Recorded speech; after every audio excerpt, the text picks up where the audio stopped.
നടുവിൽ കരയിൽ പാടത്തെ തോട്ടിൽ പ്ലാസ്റ്റിക് മാലിന്യം തള്ളിയതിന് 60,000 രൂപ പിഴ ചുമത്തി. ജൂബിലി റോഡിനടുത്ത് പടിയത്ത ക്ഷേത്രത്തിന് പടിഞ്ഞാറുള്ള പാടത്താണ് തിങ്കളാഴ്ച രാവിലെ മാലിന്യം തള്ളിയത്. സ്ഥലമുടമ അറിയാതെയാണ് 2 ഗുഡ്സ് ഓട്ടോ നിറയെ മാലിന്യം കൊണ്ടുവന്ന് തള്ളിയത്. ഇടശ്ശേരിയിലെ സ്വകാര്യ സ്ഥാപനത്തിൽ 1.5 വർഷം മുമ്പ് കുന്നുകൂടി കിടന്നിരുന്ന മാലിന്യമാണ് ഇപ്പോൾ പാടത്ത് തള്ളിയത്. ഇടശ്ശേരിയിലെ കടയുടെ സ്ഥലമുടമയും സ്ഥാപനം നടത്തിപ്പുകാരും തമ്മിൽ തർക്കമുണ്ടായപ്പോൾ നടത്തിപ്പുകാർ കട ഒഴിഞ്ഞിരുന്നു. എന്നാൽ മാലിന്യം മാറ്റിയിരുന്നില്ല. ഇടശ്ശേരിയിലെ സ്ഥലമുടമയാണ് മാലിന്യം തോട്ടിൽ തള്ളിയത്. പരാതിയെ തുടർന്ന് വാടാനപ്പള്ളി പഞ്ചായത്ത് സെക്രട്ടറിയും ഉദ്യോഗസ്ഥരും വാർഡംഗം MS സുജിത്തും സ്ഥലത്തെത്തി പരിശോധന നടത്തി. വാടാനപ്പള്ളി പോലീസും ഇടപെട്ടു.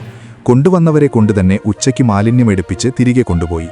മാലിന്യം തള്ളിയ സ്ഥലമുടമയിൽ നിന്ന് 50,000 രൂപയും സ്ഥാപന ഉടമയിൽ നിന്ന് 10,000 രൂപയും പിഴ ഈടാക്കിയതായി പഞ്ചായത്ത് സെക്രട്ടറി പീതാംബരൻ പറഞ്ഞു. കൂടുതൽ വാർത്തകൾക്കായി താഴെ കൊടുത്ത ലിങ്കിലൂടെയോ ഫോൺ നമ്പറിലൂടെയോ എൻ്റെ നാട് വാർത്ത വാട്സാപ്പ് ഗ്രൂപ്പിൽ ജോയിൻ ചെയ്യുക.